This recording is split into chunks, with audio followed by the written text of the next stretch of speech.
안녕하세요. 경기도 일산에서 네일샵을 운영하면서 살고 있는 42세 여성입니다. 오늘 글을 쓰는 이유는 제가 겪은 기가 막힌 시집살이에 대한 사연을 들려드리기 위해서예요. 결혼을 한 여성이라면 누구나 시댁과 크고 작은 갈등을 경험하기 마련이라고 생각합니다. 그런데 제 경우는 기혼 여성들이 흔히 말하는 고부 갈등과는 차원이 다른 문제를 겪었어요.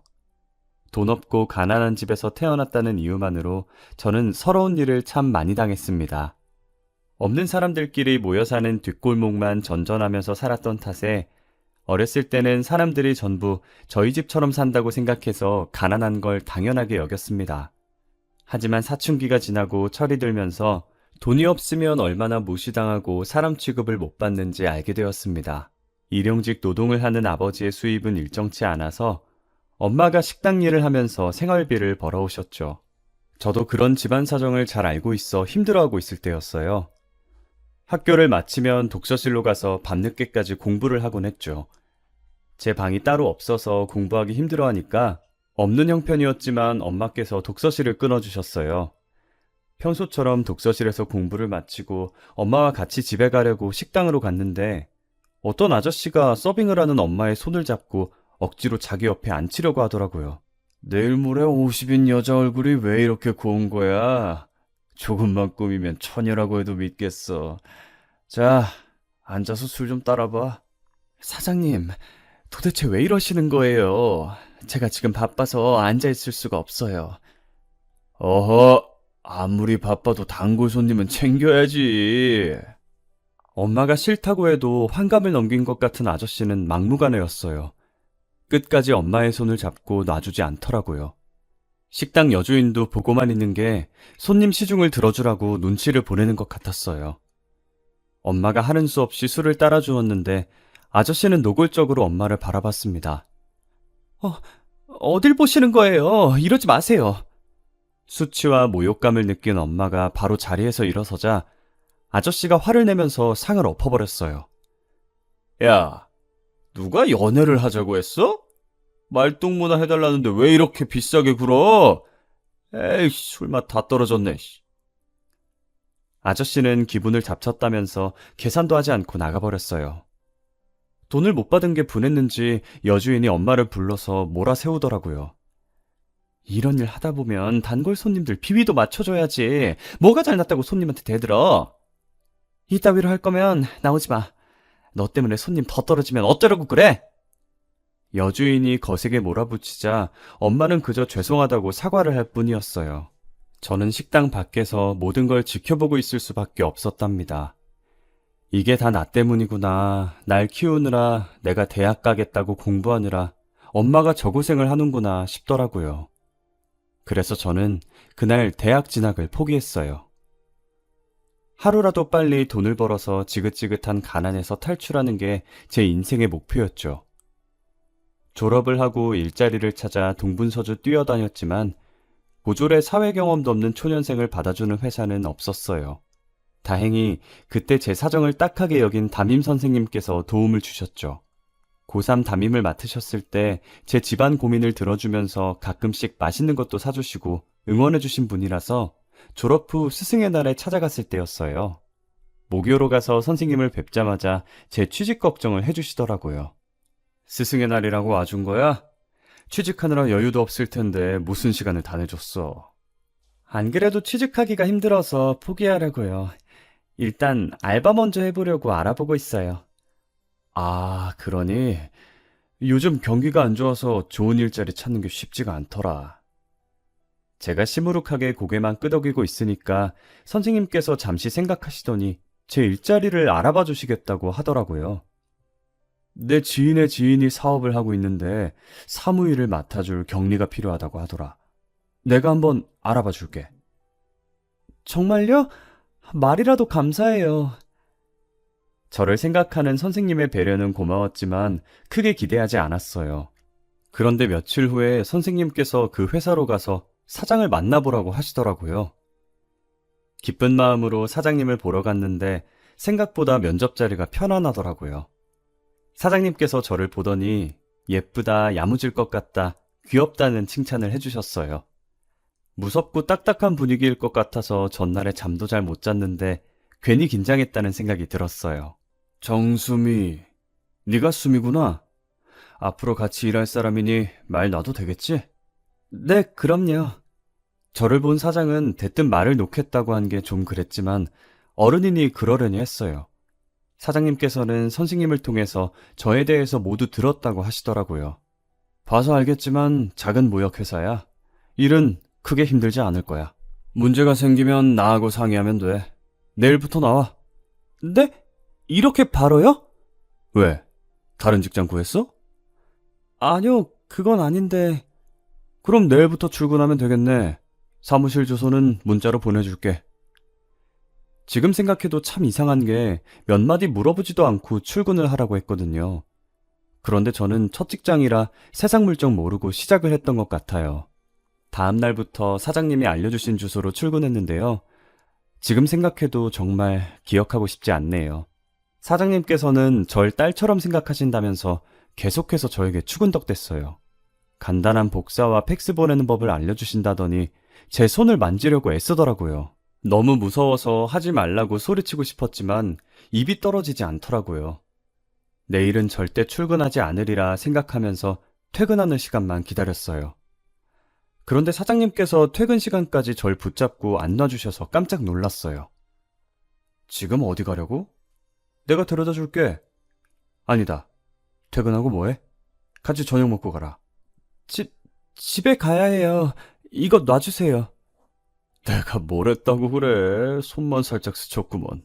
피하기만 하고. 내가 그렇게 더러워? 아니요. 그게 아니라.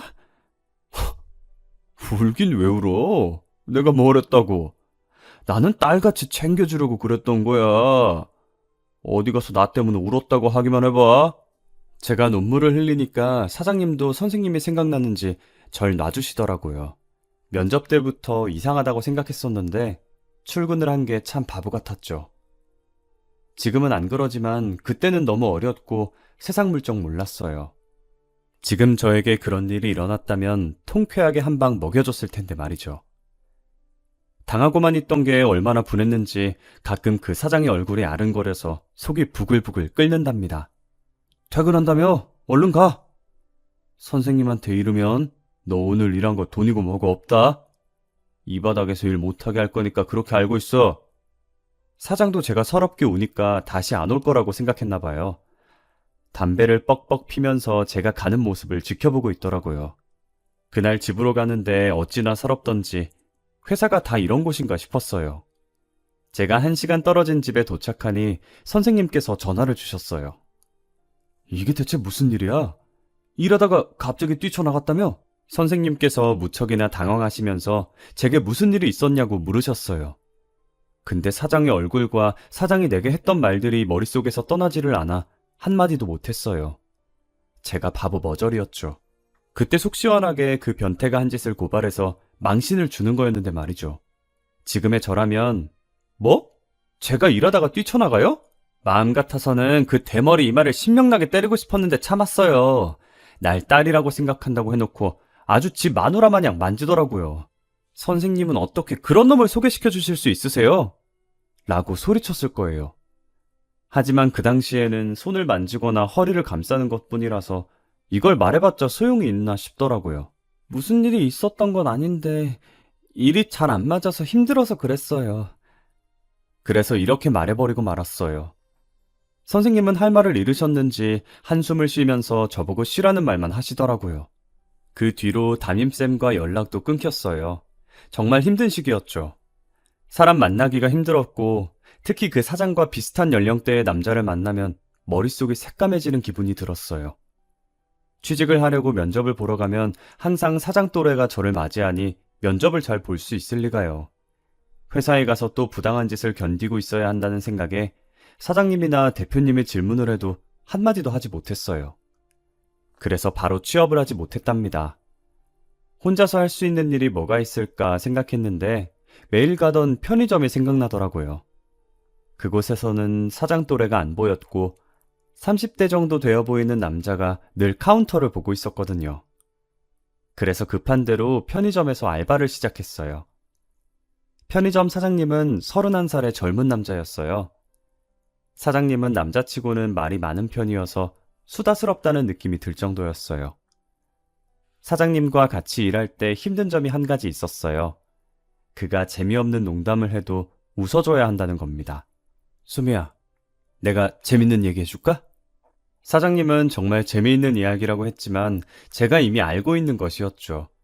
하지만 저는 사장님의 말에 맞장구를 쳐줘야 했어요. 네, 사장님, 너무 웃겨요. 진짜 재미있으세요. 만약 그렇지 않으면 사장님은 삐쳐서 토라져 버렸거든요. 그건 말고 어려운 건 없었어요. 어쩌다 진상 손님들이 있었지만 사장님이 처리해줬습니다.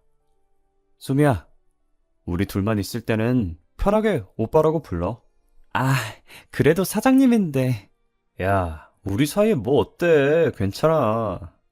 처음에는 어색해서 오빠라는 말이 입 밖에 나오지 않았지만 1년이 지나자 저는 사장님을 자연스럽게 오빠라고 부르면서 슬며시 말을 놓기도 했어요. 그러다가 자연스럽게 저한테 남자친구는 있냐, 엄마 아빠는 뭐 하시냐, 학교는 안 가냐 등등 다양한 질문을 하시더라고요. 당연히 저는 불편한 질문들이라서 그럴 때마다 표정이 굳었죠. 그냥 뭐 엄마 아빠는 일하시고 학교는 가기 싫어서 안 가는 거예요. 아니, 나는 네가 궁금해서 물어봤던 건데 기분 나빴어? 자꾸 물어보셔서 좀 그래요. 아, 불편했구나. 나는 대학을 안 갔거든. 난 괜찮아서 불편할 걸 생각 못했다. 요즘 전문대라도 가는 추세니까 왜 안 가나 궁금했어. 가고 싶었는데 못 간 거면 도와주려고 했지. 어떻게 도와주게요? 등록금이라도 내주시게요? 네가 공부하고 싶으면 그렇게 해줄게. 도대체 왜요? 처음에는 나한테 원하는 게 있나 싶었어요. 저한테 트라우마를 안겨준 그 대머리 사장이 생각나서 의심이 가더라고요. 세상에 공짜가 어디 있나요? 저는 무슨 꿍꿍이가 있어서 이런 거라고 생각했는데 편의점 사장이 뜻밖의 말을 꺼냈어요. 내 동생이랑 닮아서 그래. 내 동생이 대학 가고 싶어 했는데 그때 형편이 안 좋아서 못 갔거든. 그렇게 여유 있음 지금이라도 보내면 되잖아요. 집을 나갔어. 가난해지니까 가족들이랑 사이가 안 좋아지더라고. 지금이라도 돌아와서 대학 가겠다고 하면 좋겠다. 그럼 당장이라도 보내줄 텐데. 사장님이 씁쓸한 표정으로 동생이 그립다고 말하는데 마음이 흔들리더라고요. 가난이라는 게 참 무섭다고 말하는데 공감이 가기도 했죠. 사장님이 어떻게 해서 성공했는지 무용담을 들려주는데 너무 멋진 사람이라는 생각이 들었어요. 편의점 하기 전에 별의별 짓을 다 해봤어. 평범한 회사인 줄 알았는데 들어가 보니까 다단계 회사인 거 있지? 조용히 나오느라 고생했었지. 그때는 정말 세상 물정 몰랐어. 주식 공부해서 번 돈 아니었으면 편의점도 못 차렸을걸? 어떻게든 가난에서 벗어나려고 주식은 물론 공무원 공부, 자격증 공부, 공부랑 공부는 다 해봤다고 하더라고요. 이 사람이라면 배울 점이 많겠다 하는 생각이 들자 자연스럽게 마음의 문이 열렸던 것 같아요. 그러다가 단둘이 술을 마시는 일도 잦아졌죠. 처음 며칠은 편의점 근처 술집만 찾았지만 시간이 지나자 사장님 집에서만 먹게 되었어요. 퇴근 후 술을 마시는 횟수만큼 저희들 사이는 점점 가까워졌죠. 그때부터 저는 사장님에게 반말을 할 수 있게 된 것 같아요. 제가 너무 방심해서일까요? 결국 넘지 말아야 할 선을 넘고 말았죠. 술김에 딱 한 번 잤는데 한 달 뒤에 전 임신을 했다는 사실을 알게 되었어요. 그래도 전 오빠를 믿었어요. 설마 애를 지워라, 어떻게 해봐라, 책임 전가하지는 않겠지 싶었습니다. 그런데 생각과는 다르게 애를 가졌다는 말을 꺼내자 오빠의 얼굴이 심각해지더라고요. 애가 생길 거라는 생각은 전혀 못했는데. 뭐라고? 지금 그 반응은 뭐야? 아니, 왜 화를 내? 책임지면 될 거 아니야. 그런데 왜 그렇게 말을 해? 어차피 책임질 거 좀 좋게 말해줄 수 없어? 내가 뭘 했다고 그래? 한숨 쉰 게 그렇게 잘못했어? 정말 할 말이 없어지더군요. 울며 겨자 먹기로 책임지겠다고 하는 것 같았지만 어쩔 수 없었어요. 지울 용기도 없었고 지우고 싶지도 않았어요. 오빠 집안이 돈이 많은 알부자라는 걸 알고 있어서 내심 애만 키우면서 돈 걱정 안 해도 되겠구나 싶었거든요. 하지만 좋다고만 생각했던 장점이 결혼을 해보니 가장 큰 문제라는 생각이 들더라고요. 시댁에 돈이 많은 게 무슨 문제가 되냐고 생각하시겠지만 반대로 제 친정에 돈이 너무 없어서 문제였어요. 처음에는 그런 생각을 못했는데 시어머니를 만난 다음에 돈이 없으면 결혼도 쉽지 않다는 걸 깨닫게 되었습니다. 저희 집안의 가난이 얼마나 컸는지 시어머니께서 제가 고졸에 혼전 임신을 했다는 것조차 신경 쓰지 않으셨어요. 오직 돈 문제를 걸고 넘어지시더라고요. 네, 내가 우리 아들한테 들은 게 있는데 아버지는 노가다하고 엄마는 식당에서 서빙을 하고 있다고? 네, 어머님, 맞아요. 집도 없이 월세방에서 지내고 있는 것도? 네, 맞아요. 제가 기가 죽어서 기어가는 목소리로 말하니까 시어머니는 기가 막힌 표정을 지으셨어요. 그런데 편의점 알바를 하고 있어?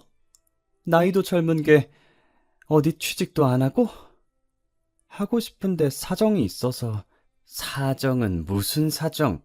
집안이 그 꼴이면 제대로 된 직장을 갈 생각을 해야지.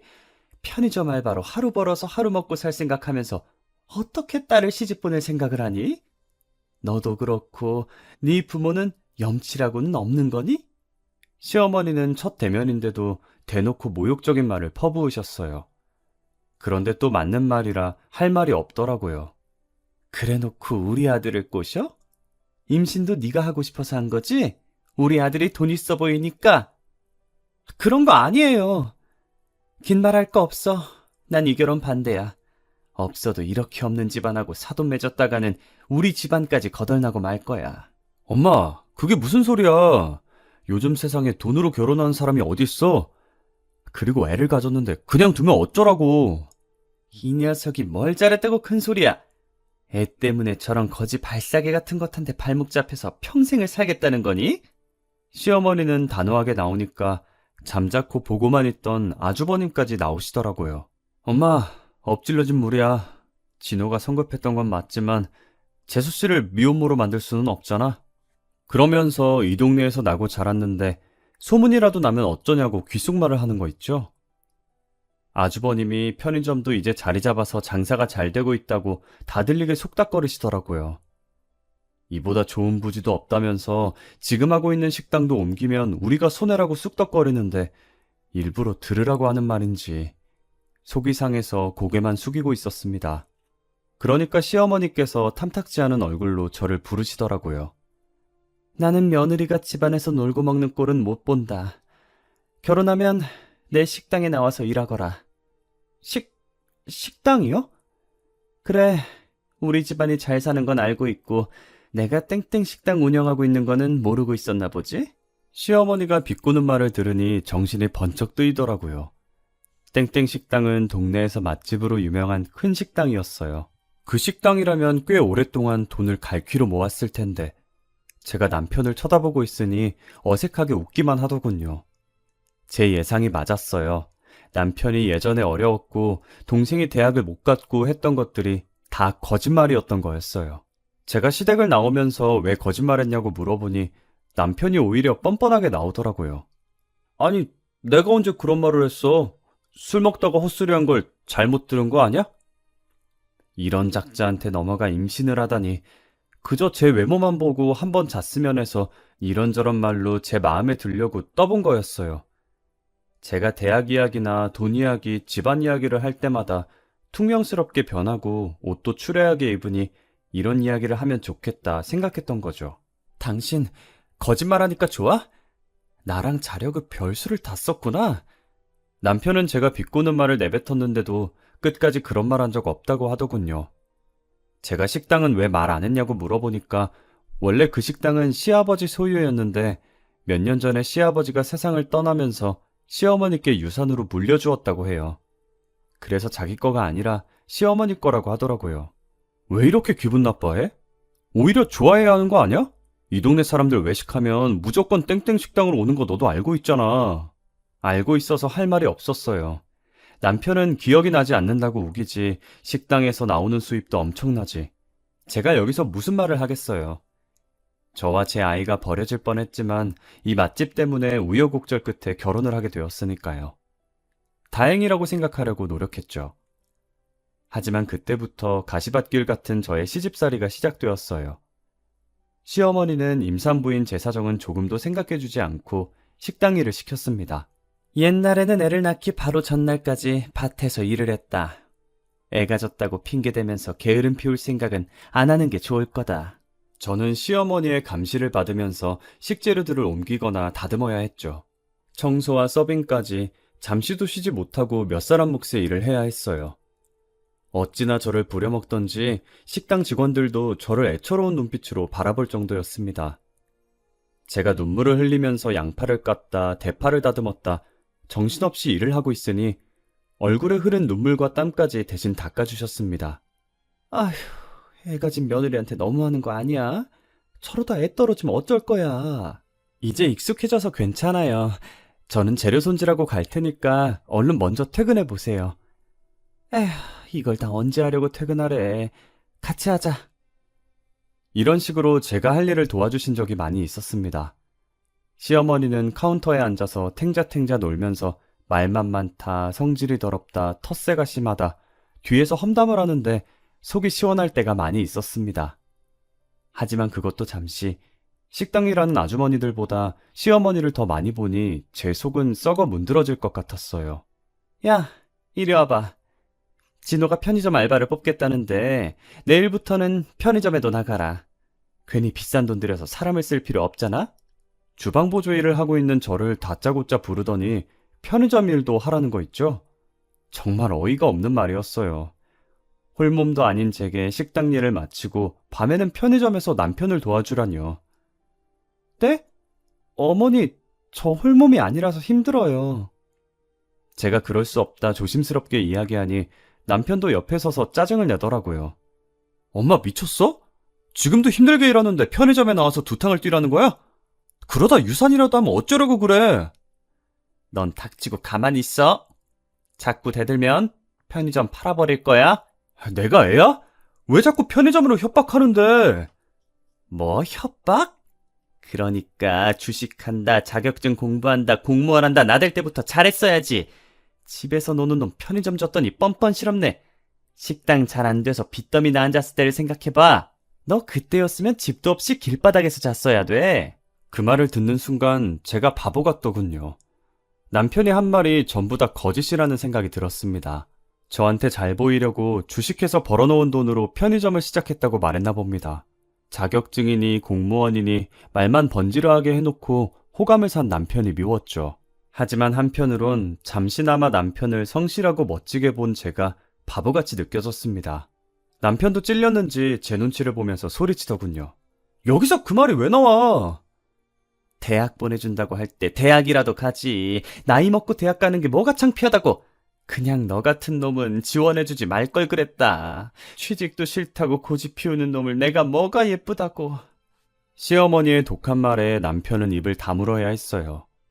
학구열 있고 도전하는 걸 좋아한다고 생각한 남편이 대학도 가지 않고 취업도 하지 않으려고 했더군요. 결혼하고 나니 남편의 실체가 보이기 시작했습니다. 남편도 그때부터 본색을 드러내고 자신의 본성을 불더군요. 엄마, 왜 말을 그렇게 해? 집에 돈도 많은데 집안에 한 명쯤은 먹고 놀아도 되잖아. 그러니까 수미한테도 일 시키지 마. 내가 어떻게든 편의점으로 먹여 살릴게. 뭐? 돈 많은 집안 믿고 2년 넘게 백수로 지내겠다고 뻐긴 놈을 무슨 수로 믿어? 시어머니가 남편 등짝을 짝 한 번 때리면서 그렇게 원하던 사장님 소리 듣더니 미친 거냐고 소리치시더군요. 그러면서 그 편의점이 어떻게 네 거냐, 내 명의로 되어 있으니 내 거라고 말씀하시더라고요. 남편이 시어머니께 꼼짝을 못하는 이유가 뻔히 보였죠. 저도 이 집안에 사는 이상 시어머니께 꼼짝도 못할 것 같아 시어머니의 말을 어쩔 수 없이 따랐습니다. 식당 일을 끝내고 바로 편의점 일을 하러 갔죠. 남편이 편의점 문을 열고 들어온 저를 보자마자 창고 쪽으로 손짓하더라고요. 여보, 힘들지? 당신은 창고에서 쉬고 있어. 내가 알아서 할 테니까. 고마워. 그런데 어머니께서 알지 않으실까? 아냐, 절대 몰라. 내가 오면 나오라고 말할 테니까 걱정하지 마. 이렇게 남편이 저를 배려해서 창고에 누울 곳을 만들고 쉬도록 해주었는데 그것도 시어머니께 들키고 말았습니다. 시어머니는 편의점에 설치된 CCTV를 통해서 제가 뭘 하는지 다 보고 있었던 거예요. 업자를 통해서 편의점 CCTV를 휴대폰으로 볼 수 있는 앱을 휴대폰에 깔아놓고 저를 감시했던 겁니다. 그래서 다짜고짜 전화를 하시더니 저에게 소리를 고래고래 지르시더라고요. 일을 하라고 했더니 나를 속이고 잠만 퍼질러 자면서 남편을 부려먹어? 한 번만 더 나를 속이려고 들면 당장 이혼시킬 테니까 그렇게 하라! 하루에 서너 시간밖에 못 자고 하루 종일 일을 하다 보니 결국 우려했던 일이 벌어지고 말았어요. 식당에서 일을 하던 저는 갑자기 쓰러지고 말았죠. 주말이라 정신없이 바빠서 발바닥에 땀이 나도록 서빙을 하고 있었는데 갑자기 하늘이 노랗게 보이더니 정신이 아득해지고 말았습니다. 음식을 실은 카트를 밀고 가다가 우당탕 소리를 내며 넘어져 버렸죠.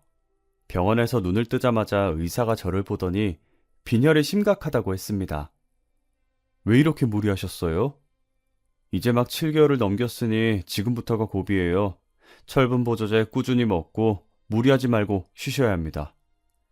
하루 정도 입원하라는 말까지 듣자 이제 쉴 수 있겠다는 생각이 들더군요. 하루라도 푹 잘 수 있는 게 어디인가 싶었는데 다행히 곁에 있던 남편과 아주버님이 합세해서 시어머니께 더 이상 일을 시키지 말라고 설득해 주셨어요. 엄마, 이러다 정말 큰일 나겠어. 재수 씨는 엄마 손자를 낳을 사람이야. 해산할 때까지만 쉬게 해줘. 남편의 말은 듣지도 않던 시어머니가 아주버님이 부탁을 하자 제가 일을 쉬도록 허락해 주었어요. 공부에는 취미가 없었던 남편과는 달리 아주버님은 우등생이었고 대학 졸업 후에 유명 대기업의 기획실에서 일하는 장래가 촉망되는 엘리트였어요. 그러니 시어머니는 은근히 남편과 아주버님을 비교하면서 차별을 하곤 했죠. 그날 이후로 처음으로 푹 쉬게 되었어요. 하지만 마음까지 편하지는 않았습니다. 결혼 후 분가를 하지 않고 시댁에서 살았기 때문에 시어머니가 식당에서 돌아오면 눈치를 봐야 했습니다. 청소며 빨래 같은 집안일은 전부 제 몫이었죠. 시어머니 눈치를 보면서 피가 마르는 것 같은 시간을 보낸 뒤에 저는 아들을 낳았습니다. 산부인과 의사도 아직 빈혈 증상이 남아있으니 당분간은 편히 쉬면서 몸조리를 잘하는 게 중요하다면서 좋은 산후조리원에서 회복할 것을 권했어요. 남편도 조리원을 알아봐 주겠다고 말했는데 시어머니가 그걸 알고 펄쩍 뛰면서 안 된다고 하는 겁니다. 너 미쳤어? 돈을 길바닥에 뿌리는 한이 있어도 저게 조리원에 들어앉아서 호강하는 꼴은 못 본다. 당장 집으로 들어오라고 해. 시어머니의 불호령에 조리원은 꿈도 꾸지 못하고 젖먹이 아들과 함께 시어머니가 기다리고 있는 집으로 가야 했습니다. 남편이 슬며시 저를 친정에 보내서 한 달이라도 몸을 추스르게 하자고 했지만 시어머니는 그것마저 허락하지 않았어요. 딱 2달이 지나자 시어머니는 제게 식당으로 나오라는 명령을 내리시더라고요. 저는 그날부터 젖먹이 아들을 키우면서 식당 일을 해야 했죠. 그리고 2년 정도가 지났을 때였을까요? 집안에서 아주버님 결혼 이야기가 슬슬 나오고 있었어요. 너는 진호처럼 말도 안 되는 여자를 만나면 안 된다. 좋은 혼처를 찾아줄 테니까 나한테 맡겨. 시어머니는 아주버님의 혼처를 직접 물색했고 전문 중매쟁이를 통해서 좋은 집안의 여성을 소개받았습니다. 시어머니가 고른 동서의 집안은 만만치 않았어요. 사업가 집안으로 재력이 탄탄했고 동서는 해외 유학파 출신의 교양과 세련미가 넘치는 커리어 우먼이었어요. 아주버님도 동서의 외모와 조건이 마음에 들었고 둘은 교제를 한 지 몇 달 만에 바로 결혼에 꼴이 나게 되었어요. 그런데 그 불똥은 저한테 튀었습니다. 시어머니는 모든 면에서 저와는 정반대의 좋은 조건을 가진 동서와 비교하면서 심한 모욕감을 주었어요. 너도 나한테 맡겼으면 네 형수처럼 좋은 여자 만났을 거 아니냐? 아휴, 내 팔자야. 시어머니는 남편에게 저 같은 여자를 데려왔다고 때늦은 타박을 늘어놓았어요. 더 큰 문제는 시어머니뿐만 아니라 동서도 저를 무시한다는 것이었죠. 시어머니께 무슨 말을 들었는지 갑자기 저를 보고 학교 이야기를 꺼내더라고요. 어머, 대학을 안 갔다고요? 대학 안 가고 취직부터 한 거예요? 취직은 무슨, 편의점 알바한 게 전부란다. 그럼 왜 대학을 안 갔대? 올케는 참 욕심이 없나 봐요. 동서는 첫 대면부터 저의 학력을 들먹이면서 무시했고, 자기가 미국에서 유학을 했던 경험을 늘어놓으면서 제 귀를 죽이려고 들었어요. 괘씸하고 분했지만 빵빵한 친정을 등에 업고 잘난 척을 하는 동서에게 고분고분 따르는 수밖에 없었어요. 손이 동서였고 나이도 저보다 많아서 시어머니 말고 상전이 하나 더 생긴 꼴이었죠. 시어머니의 태도는 더 가관이었어요. 저를 볼 때는 얼음처럼 차가운 표정을 짓다가도 동서를 보면 입이 귀에 걸려서 활짝 웃으면서 아양을 떨더라고요. 둘이 죽이 맞아서 히히덕거리는 꼴을 보면 정말 비참했지만 가난이 죄라서 모욕과 수치를 참아야만 했습니다. 동서는 결혼 후에 당연히 분가를 해서 살았지만 자주 시댁에 들렀어요. 시댁에 올 때마다 동서는 좋은 선물들을 사와서 시어머니를 기쁘게 해주었어요. 아니, 이건 말로만 듣던 한정판 땡땡 가방 아니냐? 세상에 돈 주고도 못 산다는 걸 어떻게 구했니? 국내에서는 당연히 못 사죠. 파리에 있는 친구한테 부탁해서 어렵게 구했어요. 마음에 드세요? 마음에 들다마다지. 고맙구나. 며느리라고 하나 더 있는 건 지금껏 시애미한테 선물이라고는 할 줄 모르는데 내 생각해주는 사람은 너밖에 없구나. 둘은 만나기만 하면 저를 무시하게 바빴어요. 동서가 임신을 하게 되자 시어머니의 차별은 극에 달했습니다. 이제부터 절대 무리하지 말고 푹 쉬면서 몸조리하거라. 애 낳고 나면 호텔 같은 조리원을 예약해놨으니까 거기서 지내면 될 거야. 어머님, 정말 감사해요. 첫째는 어머니가 원하시는 아들 낳았으면 좋겠네요. 아니다. 요즘 세상에 딸이면 어떠냐? 넌 아무 걱정하지 말고 건강하게 애를 낳을 생각만 해.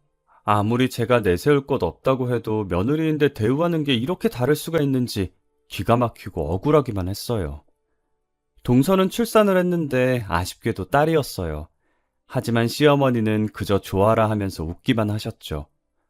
제가 아들을 낳았어도 쳐다보지도 않던 것하고는 딴판이었어요. 오히려 저보고 동서 뒷바라지를 하라는 명령을 하더라고요. 너 내일부터 큰애 조리원에 가서 뒷바라지 해준 다음에 식당으로 오거라. 오후에 늦게 나와도 되니까 큰애 잘 보살피도록 해. 시어머니는 저를 동서의 전속 몸종으로 임명해버렸어요. 선심 쓰는 것처럼 오후 늦게 식당에 나오라고 했지만 식당 저녁 장사는 4시 넘어서 준비를 시작하니 제게는 마찬가지였어요. 시어머니 명령이니 저는 별 수 없이 동서의 산후수발을 들기 위해 조리원으로 갔습니다. 그곳은 조리원이라기보다는 특급 호텔같이 최고급 시설들이 갖춰져 있었어요. 야, 물 좀 줘. 그리고 애 젖병 좀 물려줘. 평소에도 저를 함부로 대했지만 출산 후에 약간의 우울증 증상이 생긴 동서는 저를 더 거칠게 대했어요. 손가락 하나 까딱하지 않고 자기 애를 돌보는 일까지 제게 맡기더라고요. 어쩌다 제가 애를 울리기라도 하면 벼락같이 호통을 쳤어요. 야! 애를 왜 울려? 바보 같은 게 꼴값을 떨고 있네.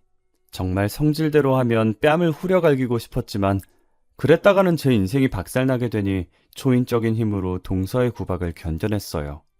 그러다 우연히 동서에게 내연남이 있다는 충격적인 사실을 알게 되었어요. 조리원에 도착해서 동서가 혼자 쓰는 방으로 들어가려고 하는데 동서가 누군가와 통화를 하고 있었어요. 자기야, 잘 지내? 너무 보고 싶어. 내일 조리원으로 한번 올래? 뭐? 괜찮아? 여기 들락거리는 년은 내일 오지 말라고 할게. 그래, 남편은 편의점 본다고 정신없어. 시모가 진짜 구두쇠라서 돈이 많아도 사람을 안 쓰려고 하더라고. 아, 시댁에서는 당연히 내가 다른 남자에 나온 거 모르고 있지. 그걸 알고 있으면 그 노인네가 가만뒀겠어? 처음에는 아주버님과 통화를 하는 줄 알았는데 마지막 말에 저는 얼어붙고 말았어요. 동서가 다른 남자애를 낳았다니. 제가 충격에 빠져 있다가 몇 분 뒤에 방 안으로 들어가니 동서가 자기 친구들이 올 거니까 내일은 오지 말라고 하더라고요. 그래서 결심했습니다. 그날 적당한 기회를 보다가 동서가 샤워를 하는 틈을 타서 그녀의 휴대폰을 살펴보기로요. 비밀번호가 걸려 있었지만 그 전에 얼핏 봤는데 단순한 패턴이라서 쉽게 기억할 수 있었어요. 패턴을 열어 톡과 문자 등을 빠르게 훑어보았는데 내연남과 주고받은 낯뜨거운 말들이 가득 있었습니다. 정말 충격적이었던 건 내연남이 그녀에게 보낸 사진들이었어요. 내연남은 동서와 은밀한 관계를 가질 때 그 모습을 사진으로 찍었고 그걸 동서에게 보냈던 겁니다. 정말이지 소름 끼치는 변태들 같았어요. 저는 떨리는 손으로 동서가 샤워실에서 나오기 전에 모든 증거들을 제 휴대폰으로 전송해 놨습니다. 그리고 다음날 식당으로 갔죠. 조리원에 있을 시간인데 여기는 왜 왔어? 시어머니는 저를 보자마자 핀잔을 주시더라고요. 저는 어머님이 뭐라 하든 간에 휴대폰을 열어서 동서와 내연남이 저지른 낯뜨거운 사진들을 보여주었습니다. 사진을 본 시어머니는 입이 딱 벌어졌고 충격을 받아서 아무 말도 못하더라고요. 제가 조리원에 갔다가 동서가 이야기하는 걸 들었는데 다른 남자애를 가졌다고 하더라고요. 애라고? 우리 며느리가 다른 남자애를? 시어머니가 믿을 수 없다는 표정으로 절 보고 있길래 당장 조리원으로 가보자고 했습니다. 제 예상대로 동서는 방 안에서 내연남이랑 있다가 시어머니를 보고 얼굴이 하얗게 질려버렸습니다. 끼고 있던 팔짱을 풀더니 어색하게 웃으며 일어나더군요. 어머니 갑자기 무슨 일로... 너 다른 남자애를 뵀어? 그런데 우리 아들 애인 것처럼 군 거야? 어머니 그게 무슨 말이에요? 갑자기 와서 이런 말 하시니까 당황스러워요. 동서가 제 눈치를 보고 있더라고요. 하긴 들키더라도 저한테 들킬 가능성이 높았으니 저를 의심하는 거겠죠. 그래서 제가 쐐기를 박아버렸습니다. 동서, 제가 다 들었어요. 다른 남자애를 가졌다면서요? 동서가 낳은 애가 저 남자애예요? 옳게! 그게 무슨 소리예요? 이상한 소리 하지 마세요! 동서가 당황스러워하면서 얼굴이 새빨개지더라고요. 그래서 제가 그 모습을 비웃으면서 소리쳤습니다. 제가 이상한 것 같으면 친자검사 해봐요. 친자검사라뇨? 자기야 아니라고 말 좀 해봐. 동서가 안절부절 못하다가 결국 자기 입으로 실토하고 말았어요. 얼떨결에 내연남을 두고 자기라고 부르고는 아차 싶었는지 입을 막더군요. 그 소리를 듣고 열이 받은 시어머니가 동서의 머리채를 잡아챘어요. 뭐? 자기야? 이런 못된 것 같으니 감히 네가 바람을 피우고 다른 놈애를 낳아? 이런 쳐 죽여도 시원치 않은 것! 시어머니가 동서 머리채를 뽑다 못해 얼굴도 쥐어뜯을 것 같아서 친자검사부터 해보자며 붙잡아서 말렸어요. 그 길로 얼른 어머님을 데리고 나와서 조리원 카페에 앉아 차 한 잔을 사드렸죠. 동서가 저를 씹은 만큼 동서에 대한 분노를 내뱉으시더라고요. 저는 그렇게 속 시원하지는 않았지만 앞으로 같이 지낼 시댁 분위기를 생각해 열심히 맞장구 쳤답니다. 덕분에 어머님은 좀 진정이 되신 것 같았어요. 출장 끝나는 대로 친자검사부터 해보라고 해야지. 내가 내 두 눈으로 봐야지 믿을 수가 있을 것 같다. 시어머니께서는 아주버님의 출장이 끝나자마자 동서의 불륜을 알렸어요. 그 길로 바로 친자검사를 한 결과 유전자 불일치로 나왔죠. 결국 동서는 엄청난 위자료를 물고 이혼당해야만 했습니다. 동서를 쫓아낸 다음에 시어머니는 그야말로 몸져 누웠어요. 엘리트 아들이 이혼남이 되었다는 사실에 믿었던 며느리에게 배신당했다는 생각에 큰 충격을 받은 것 같았어요. 며칠을 알아 누워있는 걸 제가 간호하고 있으니 어머님께서 갑자기 미안하다는 말을 꺼내시더라고요. 그래도 너밖에 없다. 너같이 묵묵히 내 말 들어주는 건 너밖에 없어. 갑자기 왜 이러시는 거예요? 갑자기라니 네가 고마워서 이러는 건데. 저한테 사과하고 고맙다고 하고 어머님 그런 분 아니시잖아요. 내가 뭘 했다고 그러니? 쥐뿔도 없는 애 데려다가 식당 일 가르쳐줘, 편의점 일 가르쳐줘, 먹여주고 재워주고 다 했구먼. 시모가 온 힘을 다해 잠긴 목소리로 소리치는데 눈앞이 아득해지더군요. 제가 왜 이런 사람을 간호하고 있었는지 제 자신이 한심하게 느껴졌어요. 가난하고 처량한 현실 앞에서 굽실거리는 게 익숙해졌는지 자연스럽게 못살게 구는 시모 수발을 들고 있는 꼴이란. 저도 모르게 이혼 이야기가 불쑥 튀어나오더라고요. 어머니, 저 이혼할래요. 그동안 저를 구박하고 무시하면서 몸종처럼 부려먹은 것에 대해서 정신적인 위자료와 재산 분할을 청구할 거예요. 뭐? 너 제정신이냐? 네, 아주 정상이에요. 몇 년 동안 짐승 같은 취급을 받으면서 죽도록 일을 했어요. 이젠 그렇게 살고 싶지 않아요. 당당하게 제 몫을 찾으려고 해요. 이것이 아주 미쳤구나. 그래, 소송을 하든 뭘 하든 마음대로 해. 시애미가 며느리한테 일을 시키는 건 당연한 일인데 돈을 내놓으라고? 무슨 말 같지도 않은 헛소리를 짓거리는 게야? 그럼 헛소리라고 생각하세요.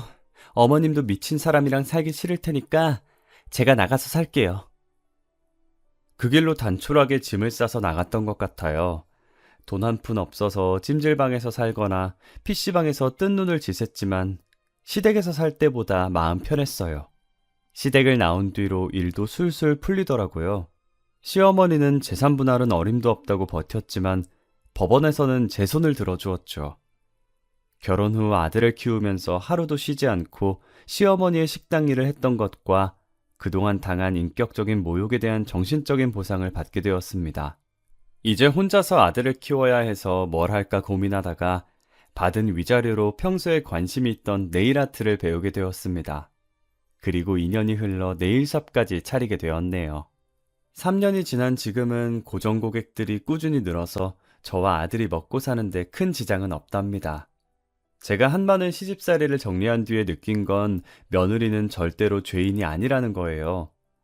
여러분들 중에서도 시어머니나 시댁 식구들과 불편한 관계 때문에 고민을 하시는 분들이 있을 거라고 생각해요. 그렇다면 저처럼 당당하게 나서서 자신의 권리를 찾아야 한다고 생각합니다. 나의 고통을 덜어주고 해방시켜줄 사람은 나밖에 없다는 사실을 말씀드리고 싶어요. 여러분의 가정에 행복한 웃음이 넘치기를 기원하면서 글을 마치겠습니다.